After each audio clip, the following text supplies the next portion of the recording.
आता बातमी मनोज जरांगे यांनी दिलेल्या नव्या इशाऱ्याची। मोर्चावेळी 3 कोटी मराठे मुंबईत दाखल होणार असं मनोज जरांगेंनी म्हटलेलं आहे।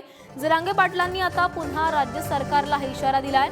20 जानेवारीला जरांगे मुंबईकडे निघणार आहेत। राम मंदिर लोकार्पण आणि मोर्चाचा संबंध नाही असं देखील जरांगेंनी स्पष्ट केलंय।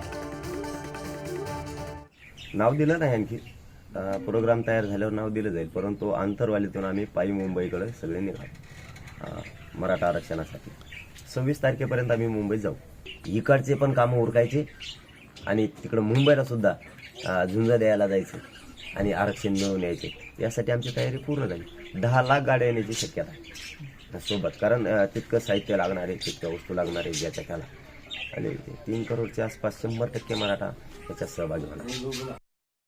मी पण हिंदू आहे, मी संस्कृतीला मानतो किंवा आनंदाचा दिवस, परंतु आंदोलन आधीच आहे। आंदोलन आधीपासून सुरू आहे, लगातार सुरू आहे, आणि हे एका अन्याय झालेल्या पोरांसाठी, एक समाजासाठी न्याय मागण्यासाठी हे लढाई। त्याचा याचा काय संबंध नाही अर्थात, अजिबात त्याचा काय संबंध। ते आनंदाचा दिवस आहे, ती वेगळा विषय, हा आरक्षणाचा वेगळा विषय, हे आमच्या भविष्याची लढाई। दरम्यान मनोज जरांगे पाटील यांच्यावर फडणवीस काय म्हणाले तेही पाहूयात। सरकार अतिशय सकारात्मकतेने काम करते आहे।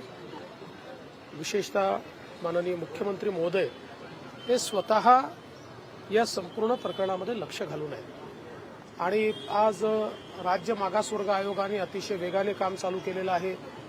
शिंदे समितीचा दुसरा अहवाल आलाय, तिसरा अहवाल देखील अपेक्षित आहे की ज्याच्यामध्ये मोठ्या प्रमाणात निजामकालीन एंट्रीज या हैदराबादवरनं त्या ठिकाणी आम्ही प्राप्त करून घेतो।